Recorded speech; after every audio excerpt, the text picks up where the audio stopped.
Okay, well, good afternoon. This is Jay Waters. I'm with the Americans in Wartime Museum, and this is our Voices of Freedom project. Today is 9 March 2020. We're in Annandale, Virginia, and it's my pleasure to introduce Mrs. Lois Ann Gay. And good afternoon. If you would, just give us your full name, please. My name is Lois Ann Gay. My maiden name was Haluska. Haluska, okay. And where were you born and month and year that you were born? I was born in Patton, Pennsylvania, and April of 1943. Okay. And what major period of time or conflict did you serve in the military? I was in from 66 to 70. 71, I'm sorry, to 71. Okay, so in the height of the Vietnam War. With and what branch of service were you with? United States Air Force. Air Force, okay. Well, so stepping back for a second, thinking of your parents or aunts and uncles and grandparents, relatives, did you have other family members before you that had served in the military? And if so, who were they? Tell us a little bit about them. My father had 6 brothers, and 2 were in the military. They were both in the Army. One was a medic, and the other was a dentist. And my father was unable to serve because he got a waiver, or at least he told us he did, because my brother was a cerebral palsy child and required total care. My brother didn't walk or talk. And so he said he got a waiver for that. We later found out that he got the waiver because he himself had a heart condition. Okay. So on Memorial Day, it was in a small town. It's a big day when they visit all the graves and the flags and everything. And my uncles participated in that, and everybody got flags on their graves. But I realized we would never get one on our grave, so I decided that I would like to be a military nurse, and then I could have a flag for our grave. That was important to me. Yeah.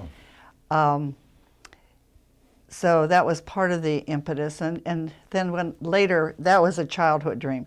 As an adult, and after I graduated from nursing school, I worked at GW and met up with people that had gone in the military, and they were getting these neat assignments to different places, and I just thought that would be so wonderful, and it was a 2-year commitment. So for 2 years, you can do anything. When you said GW, what does that mean? George Washington University. I came from Pennsylvania to George Washington University Hospital. Is that down here? In D.C. Okay. Yep. Yep. Okay. And worked there on an orthopedic ward for about a year. And then my father got ill, so I went back to Pennsylvania. I had taken my oath to go into the Air Force, and I said I had to go home because my father was very ill, and then the care of my brother came into concern. So I went home and I got a job working at a school and hospital. At the time, it was called a school and hospital for retarded children. And I figured my brother would probably need to be placed there. So I went back and I worked there, and come to find out that that was in August. And in December, I got this mail saying that welcome to Maxwell Air Force Base, Montgomery, Alabama. Welcome to Gunter Air Force Base, Montgomery, Alabama. And I thought, I know there's not 2 bases in the same city, which tells you how much I know about the military. Right. Nothing. Yeah. So I went to the local recruiter in Altoona, Pennsylvania, and he was really upset with me that I wasn't recruited from him instead of being recruited in D.C., so he wasn't going to talk to me. And I said, but I thought this was the United States Air Force.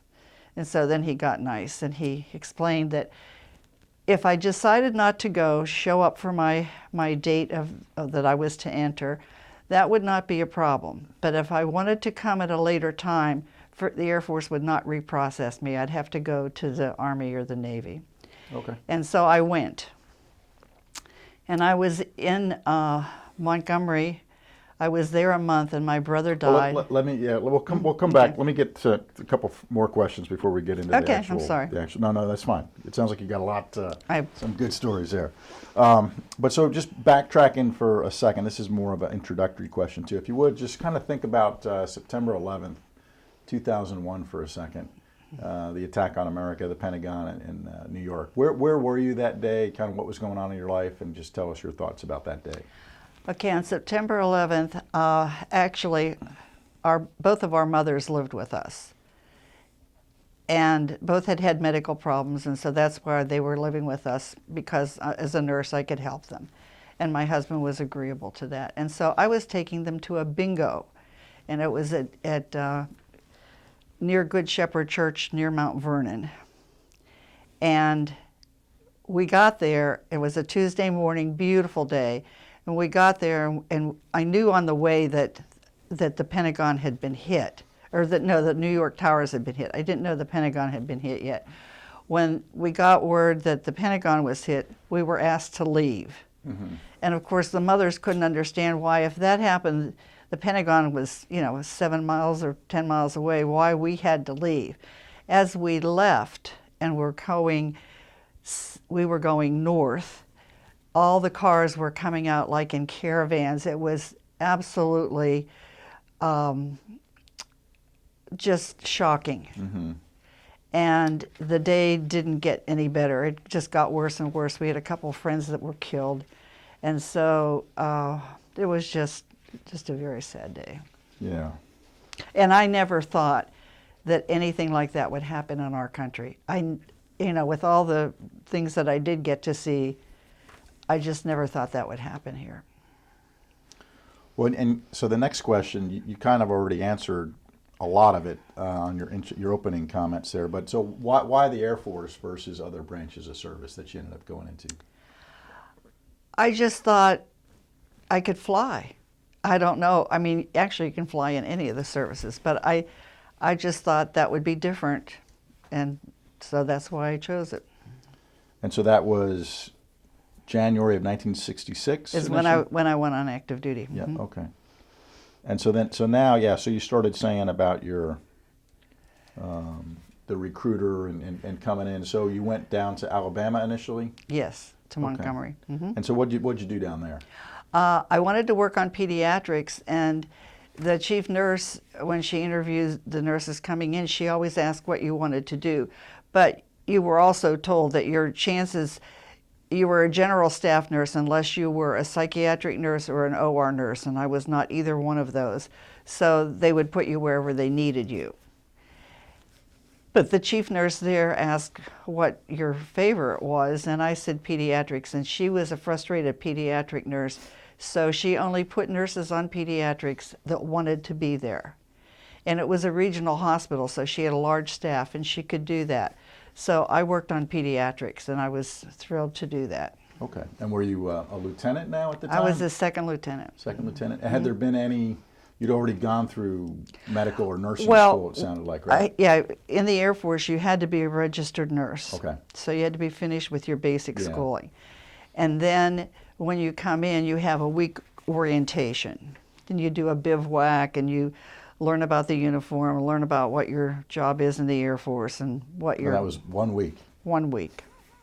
And then you're sent to your assignment. And of course you get travel pay from Gunter Air Force Base, where I came in, and they changed it to Wichita Falls in Texas several years later. But so my first travel pay from my orientation to my first base was 6 cents a mile, so I got 36 cents to cross Montgomery. Hmm. Well, so how long did you stay in Alabama? I was there for 2 years. The assignment, my initial assignment was obligation was 2 years. And then at the 1 year point, I became a first lieutenant. And then they asked you if you wanted to remain and take a next assignment. And I decided that I would be open to that. So then I applied to go to flight nurse school, and I was able to get that. And that was a TDY, a temporary duty to San Antonio. Okay. And that was 6 weeks. Mm-hmm. And because you go to flight school doesn't mean that you're going to be a flight nurse. But at the time, they've changed the rules different ways, different times. But at that time, they just wanted, and of course that was Vietnam and it was building up, so they wanted people available. And when I got my assignment, the majority of the nurses that were on Aerovac were senior nurses, at least captains, mainly captains and majors. And so out of flight school, I got flight orders. So as a first lieutenant, I went to the Philippines. Okay. Yeah, so that would have been maybe, what, 1968? Yes. Okay. So what was duty like in the Philippines? Duty in the Philippines was just unbelievable. It was just so different. First of all, I was in a different country. Second of all, within a 10-day period, I may spend 1 day in the Philippines, 2 at the most, because I would be coming and going and having to regroup. Our missions, we covered Southeast Asia, and we were in propeller aircraft, which means we didn't go fast. And because of the size of our aircraft, it gave us the versatility of landing in places that a lot of the jets couldn't. And so, do you want me to list the countries? Yeah, that just a feeling for where you went. I'm looking at Right. There's a map here. I guess Right. we could even try to maybe hold it up for a second, and you can talk a little bit to that. Up a little higher, please. A little bit higher. Yeah, there we go. Okay. So what are we looking at there? We're looking at the countries that we flew to and the distances in between and the times. And can you see? Is that a little bit more that way? But yeah, I think that's good. Then you can now just talk to it. We don't need to hold it up anymore. Okay. Thank you. Our main mission was in the Philippines, going to Vietnam. And then once we hit Vietnam, we deadheaded to Vietnam, which means we had no patients. Then once we got to the coast of Vietnam, we would go along the coast and stop wherever our mission was 2 at the time, and hit the different bases. We had 12 stretchers and 36 ambulatory patients. Once our load was filled, then we went to Cam Ranh Bay. We may have to leave there and go back and pick up more, or if depending on the missions, then we were done for the day. Was Cam Ranh Bay back in the Philippines? Cam Ranh Bay, no, Cam Ranh Bay was in Vietnam. Okay. And then the second day in Vietnam, we would also go out and do the coast run again and come back. The third day, we would either take patients from Vietnam that were stabilized, take them back to Clark, or go on to Thailand and take, we had some Thai soldiers that were fighting with us, but we didn't take that many Thais back to Thailand. But then we would go back to Thailand, or we'd go to Thailand, and then we would puddle hop through Thailand, picking up active duty people that needed treatment, at the Army hospital in Thailand. Mm-hmm. And if they were bad enough, then we needed to bring them through Vietnam back to the Philippines for treatment. Wow. So, but anytime we stopped in Vietnam, we loaded our aircraft. Yeah. Well, I'm looking at this, and you kind of alluded to it, just the immense distances between all these locations, time zone differences, mileage difference. Well, and usually we were 3 watches. We had Zulu time, local time, and where we were going. Mm-hmm. And patients had little tags on them that had what treatment they had received. We had IVs. We didn't usually transport that many people with blood, but we transferred a lot of people with IVs. And the patients on stretchers were in pajamas. The patients that were ambulatory were in uniform, or what part of the uniform they had. But then we also went to Taiwan. We took patients that had come from Taiwan to the Philippines for treatment. We were taking them back. These were like maybe abscesses or appendix, or things like that, not war injuries, but they were still sick and they needed hospital care. Right. And then in Taiwan, we would go on to Japan. Other times we took the Koreans back to Korea, and when we did that, we had a whole aircraft full of Koreans. And we had we stopped in Taiwan to refuel, but they weren't allowed. As Koreans, they were not allowed to stay there because that was China and they didn't get along. So we would then refuel and go on to Korea, and then take them to Korea, and then we usually went to Osan, and then they were taken, or sometimes we'd stop at other bases. but usually we'd do a shuttle the next day in that country, and then take anybody that needed treatment, Americans that needed treatment that they couldn't get in Korea, we'd take them to Japan. Puddle hop through Japan, go to Tachikawa, spend the night, spend a second day if we had to go do, like take the mothers or go get mothers to deliver their babies. They would be gone for like 4 weeks till. So you'd actually bring expectant mothers on the planes? They were in Misawa. They were up in Misawa, so we'd bring them down. Americans, okay. Dependent wives, because they were accompanied, but their husbands may be flying to Vietnam and stuff, but they were there. But they had to come down and deliver their babies there and then be taken back. And was the crew on these planes, was it always all Air Force, American Air Force, or did you ever have any foreign, like the Thai or Korean personnel working there? Sometimes we had, if we had a Thai patient, we usually had a Thai doctor. Okay. But that was very rare. That was maybe 3 times in all the time that I was there. Okay. We did have Australian nurses that were augmented to our crews periodically, and they would come for like a 6-week period, and they were coming out of Malaysia. They had been at their overseas assignment, and they flew with us. And every now and then we would have an Aussie patient also. Okay. And are you still a first lieutenant at this time? Yes. Okay. And how long was your tour in the Philippines? It was like a year. It was 3 months shy of 2 years. Almost 2 years. Wow. Did you volunteer to extend longer, or was that the normal? No, it was really completely 2 years. But there was little political things going on, and so our commander decided that it was at Christmas time, and he said, you can go home early if you want. You have that choice. Because I didn't get the leave time or anything, much leave time. And so I took that option. Instead of going home in March, I went home in December. Okay.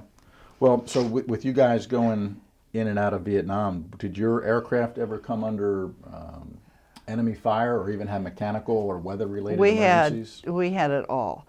We had a Red Cross on the back of our tail, so we were not supposed to be fired at.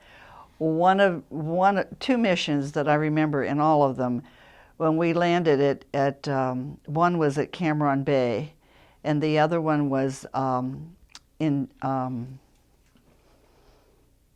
wasn't it Tonsanut? I can't remember where the other one is right now, but 2 times when we were on different missions, we took fire, and our pilots came up and said, you earned your hazard duty pay.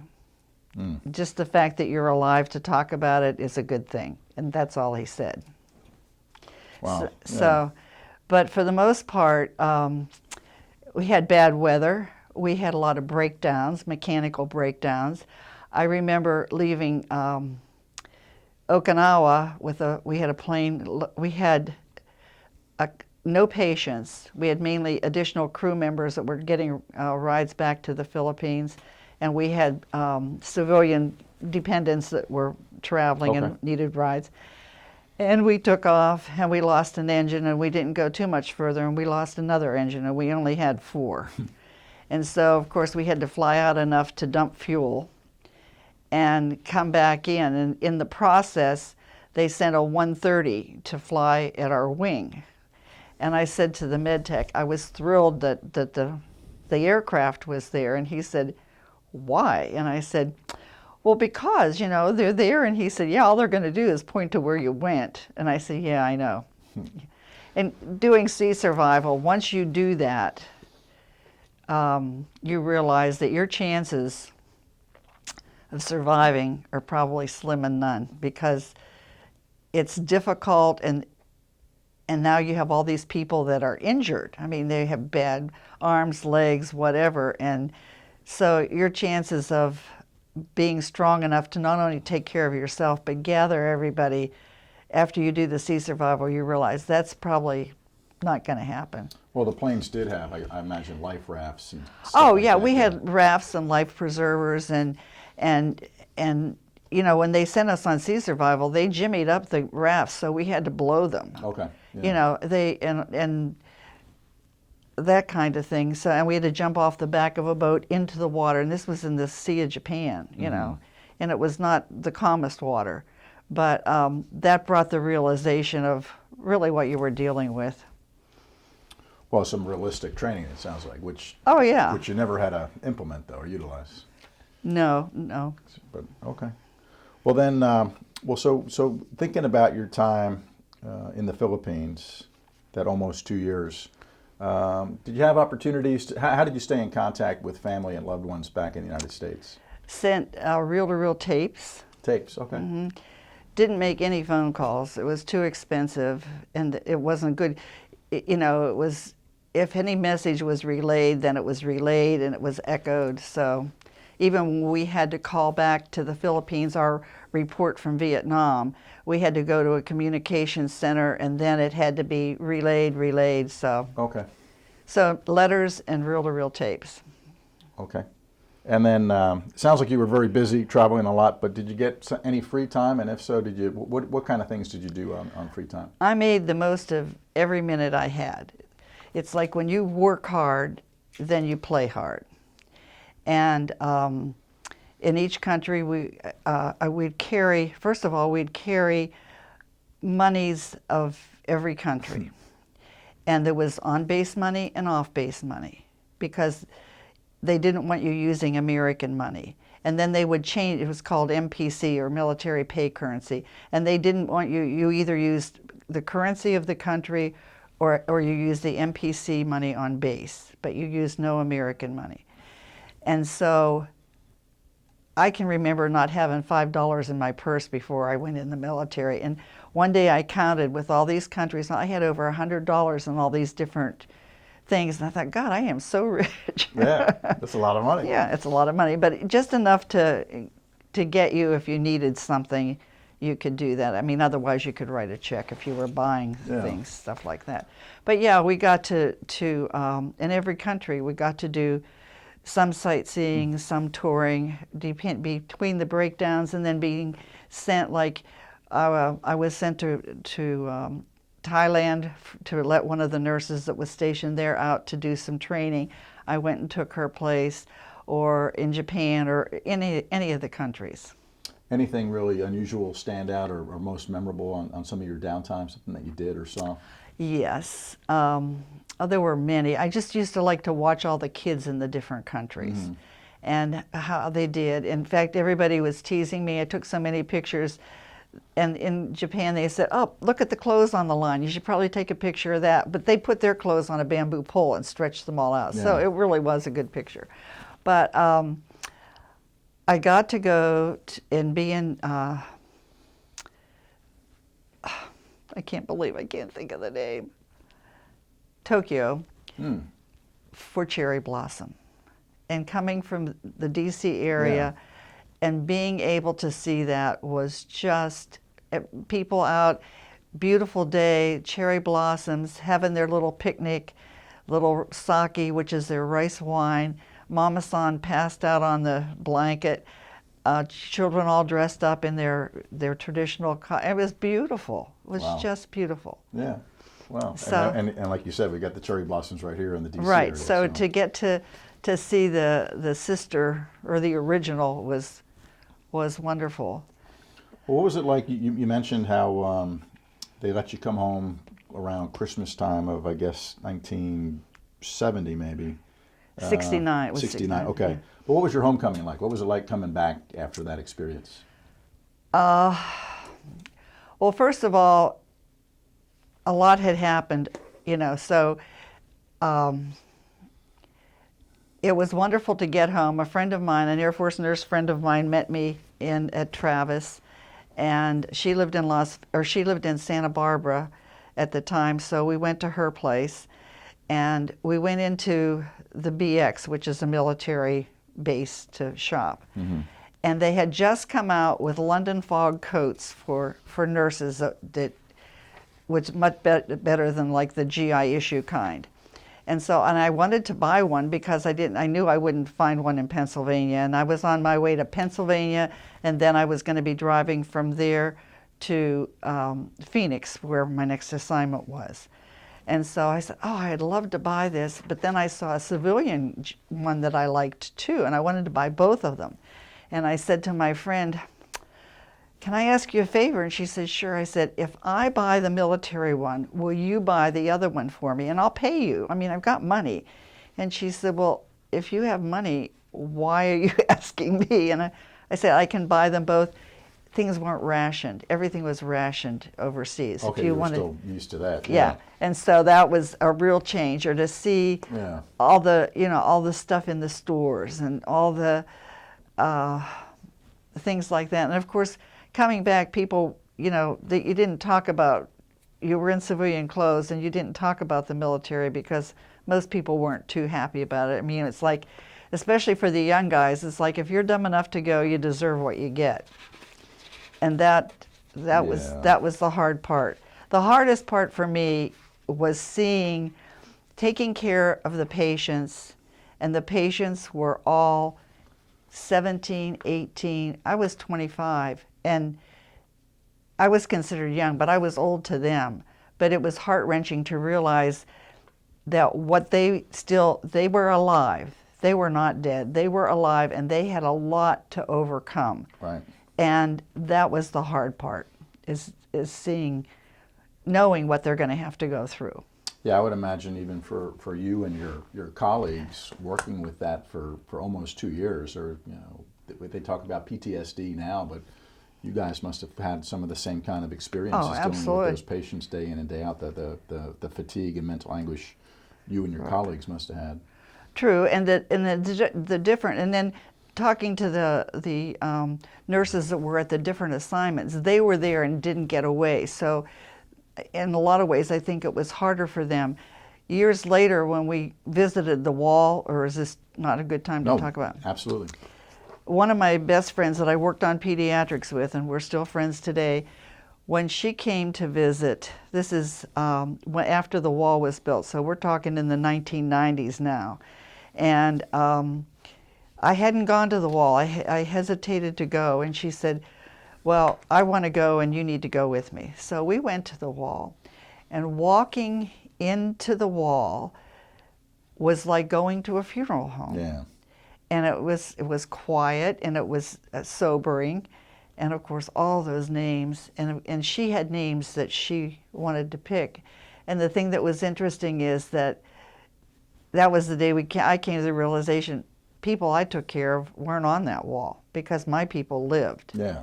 A lot of hers didn't, and she knew who they were. And so that was the difference, the experiences that we had. And so although she was there for a year, but still she had quite a few names. Yeah, that's tough. That's Yeah. tough. Well, and then did you see in addition to the wall, then the Vietnam Women's Memorial? Yes. Now, which when is that very well done, in my opinion. When that was done, all my old friends came to town, and we're walking down, and we got in our groups, and I found my 902nd Aerovac Squadron group with the flag, and then I did see some gals that I served with, but people that had come before me and people that had come after me. And as we walked down Constitution Avenue, all these burly guys, the bikers, the Rolling Thunder, were just hugging us and hugging everybody. And it was like, oh my God, we saved all the bikers of the world. They're all here. But they were also grateful and gracious and kind. And that was certainly, and then seeing old friends that you hadn't maybe kept up with and things like that. Yeah, that was. Was that the actual unveiling of the monument? Oh, so you were there for that specific day. We were there. Well, see, we lived here, so my friends came to town and stayed with us. And of course, by this time, all my friends are colonels. Yeah. And so I'm the old captain driving them around. When was this at this point, this monument? I'm trying to, it was in the 90s, but I can't remember the exact date. I'm sorry, I should have looked that up. No, I should probably know too, but I've been there many times to that memorial. It's wonderful. Well, so, and talking to your husband, having just interviewed your husband an hour ago, you ended up in Arizona for my next assignment. So tell us a little bit about that, and maybe if you'd like to, totally up to you, how you guys met. Sure. My assignment was to Phoenix, to Luke Air Force Base, which was a cantonment hospital, and that was fine. And I went into the BOQ, which is the Bachelor Officers' Quarters, and there were bugs bouncing out of everywhere. And I thought, I'm not even bringing my suitcase in. And so I've got to find a place. So I found a place and the sponsor I had wasn't a good sponsor, so that didn't work too well. And I found this place in Goodyear, Arizona, and it had a swamp cooler. And so, or they said it's air cooled. That's what they told me. And so air cooled, air conditioned, I didn't ask what the difference was. So anyhow, I signed this place up because it was a cute little 2-bedroom, and that's what I wanted, and it was in my price range. And it was about 5 miles from the base. Well, come to find out that air cooled is not really that great. It just moves the air around. And as it turned out, I was going to be working mainly nights and sleeping in the daytime. So that wasn't so great. On top of that, then when I did work 3 to 11 or nights, because then I started to having to just work nights and 3 to 11, so I was sleeping in the daytime. But then people would come home and park, and nobody had a regular parking spot, so I couldn't get my car out a lot of times. So that was a mess. So I talked to a good friend that I knew from my first assignment, who is now in Las Vegas, and so she came down and we went looking for apartments for me. And we found this one apartment, and they said, well, they didn't rent to single people. And my friend spoke up and said, I can't believe that. You shouldn't be allowed to get away with that. Plus the fact, she's a nurse. She just came back from Vietnam, and she did this and this and this, and she was on AirVac, and this lady said, you brought patients back? I said, well, I didn't come the whole way to the States, but yeah, we AirVac patients. My brother was AirVac'd, and she said, I will see what I can do for you. Good. So she found me this wonderful apartment. It was a 2-bedroom, air-conditioned. It had a covered space for your car, your own.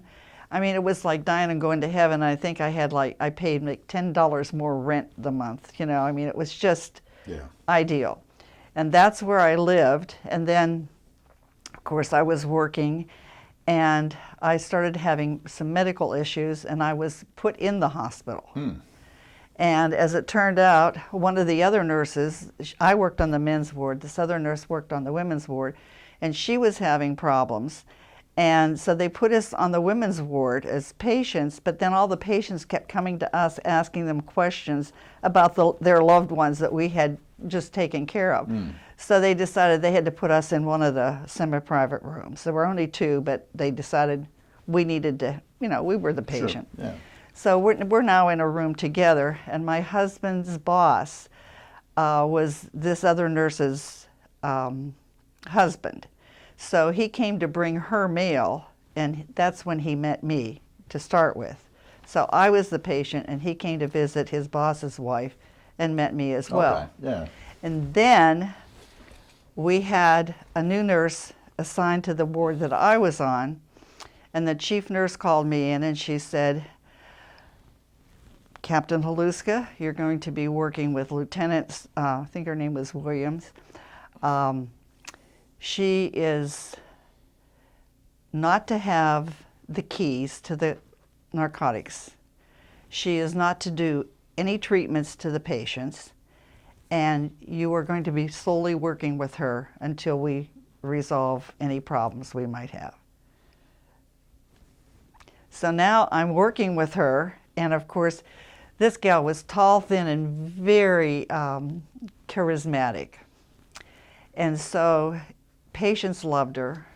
The med techs loved her. The med techs did not like me because I was mean to her. I wouldn't let her do anything.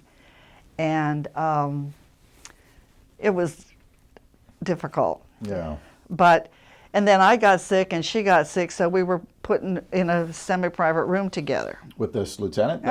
Wow. And she was under investigation, it Yeah, sounded like. yeah, but I don't know that she really realized that. Yeah. But as it turned out, then I was a source for because I was working with her. My husband was OSI, and they because you weren't your future husband. My future husband was okay. OSI. So that was the connection. He was an investigator, and you I were was a the source. And he was investigating the lieutenant. Yeah, and I didn't know what they wanted to know, other than he said, "Well, do you think she has drug issues?" I said, "Well, I'm assuming she does because the colonel doesn't want her to have the keys." Yeah. And doesn't want her to dispense any medicine. Even if I take it out, I can't give it to her to give to them. Right. I mean, so, yeah, I said, I'm babysitting her, exactly. Yeah, not much of a colleague to have to well, work with. and the thing is, it was a 12-bed ward, 2-bed ICU, and 2 private rooms and 2 semi-private rooms. So it wasn't that big a space. Yeah. But anyhow, we kept her busy. Yeah. Well, but you met your future husband. But I did, yeah. Yeah. Well, and the rest is history. I And understand the rest you've been is married history. about almost 50 years. Almost 50 years. Yeah, congratulations. Oh, thank you. Well, so according to the notes here, it looks like you ended up getting out of the Air Force in the summer of 1971 as a captain. Right. So what was that final transition like, and what was going on? Well, we knew we wanted to have a family, and so decided that if I was going to work and we weren't going to have a family, I'd have stayed in the Air Force. But if we wanted to have a family, then I needed to get out. Mm-hmm. And as it turned out, I found out I was pregnant the day I got out. Oh, wow. So we did have our family, or we did start our family thereafter. And as it turned, so I had my first child at that duty assignment.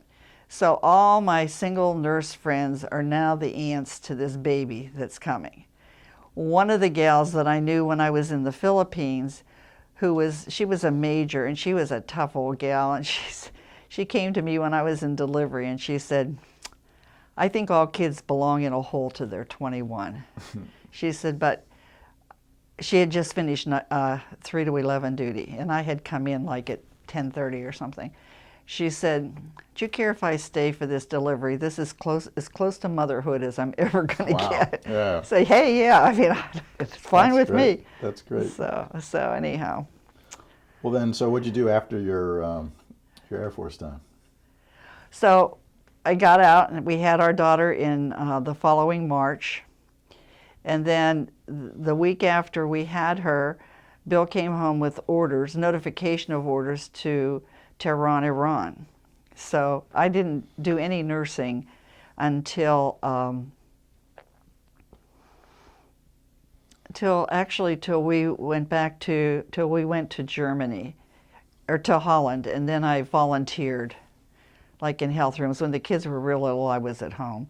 So you went as a new mom with a young baby to Iran. Yeah, she was about 8 months old. Yeah, wow. Mm-hmm. What was that like? That was an experience. I considered myself a well-traveled person by that time. Well, let me tell you, that was a whole other experience. Yeah. When we landed in Tehran, you land there at night. And so we landed in darkness, and there are all these people in the chadors, like nuns, like covered. Mm-hmm. And the 2 people that met us, one guy was a tall Texan, and my daughter was in an infant seat. And he lifted her up over the crowds and walked her through and everything, and I was shocked. And the next day we met the other people in the office, because we got there on a Wednesday. And my husband, in prior times, he said, "I always try to go to a new assignment on like Thursday so that it's Friday and then we have the weekend." Mm-hmm.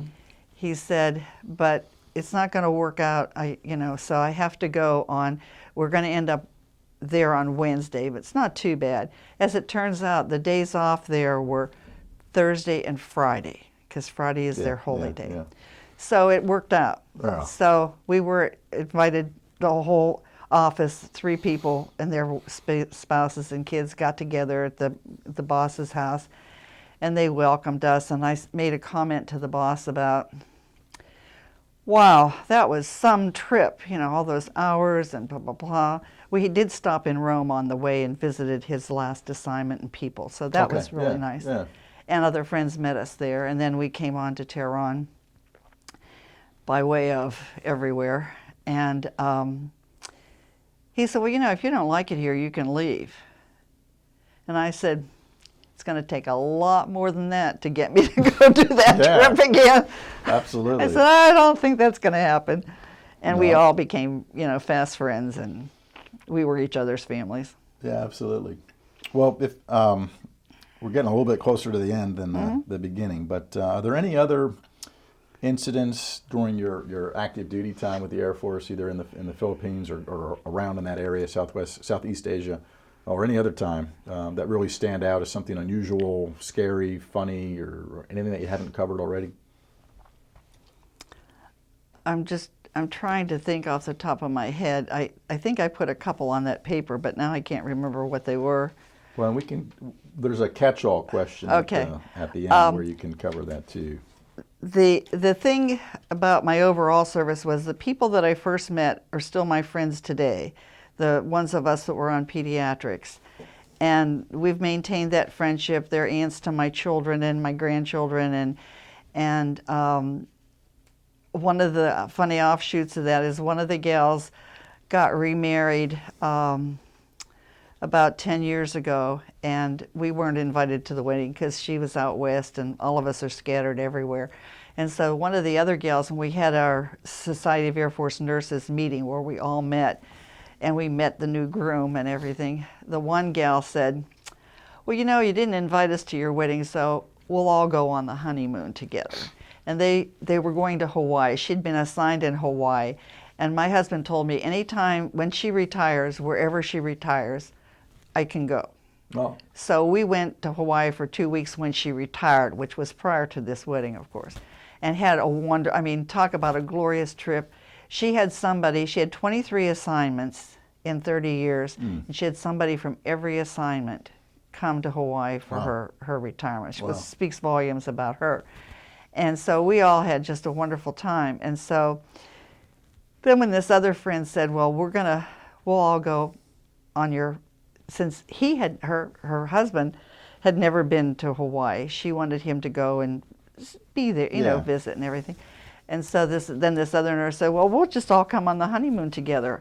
And we did. So we all met in Honolulu, and then we were to do a cruise around the island. Okay. But we got on the cruise, and about 6 hours into the trip, my husband had a heart attack. Oh, boy. So they actually turned the ship around. Wow. Brought us back, because they said, we were going to oh, heck, I forget now. It's off the top of my head now. It's on the far end of the big island.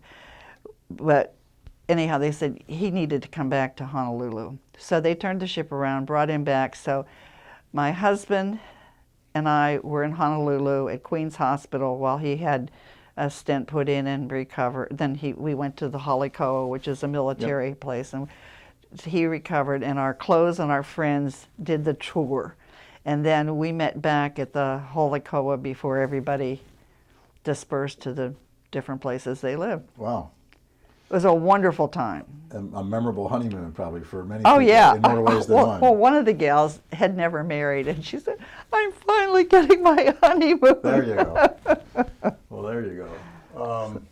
Well, that's excellent.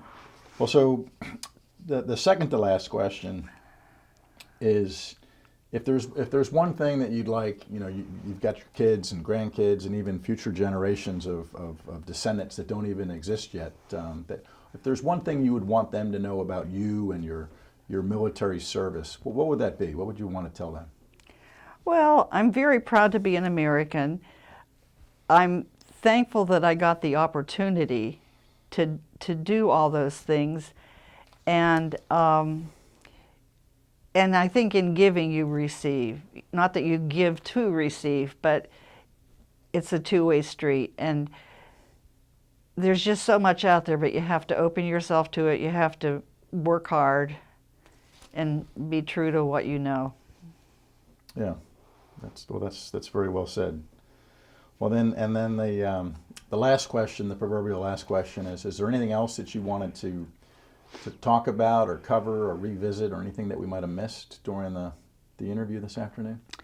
Well, I think just the fact that when I went in the Air Force, I thought I was grown up and mature, and come to find out that, especially with my Aerovac assignment, more than any, but all of them, when you're dealing with life and death, whether it's a child or a parent, or everybody is important. Everybody has a story, and but to see all those young people go through so much, and know that they're going to have so much to deal with, and it's still going on. I mean, Yeah. it hasn't.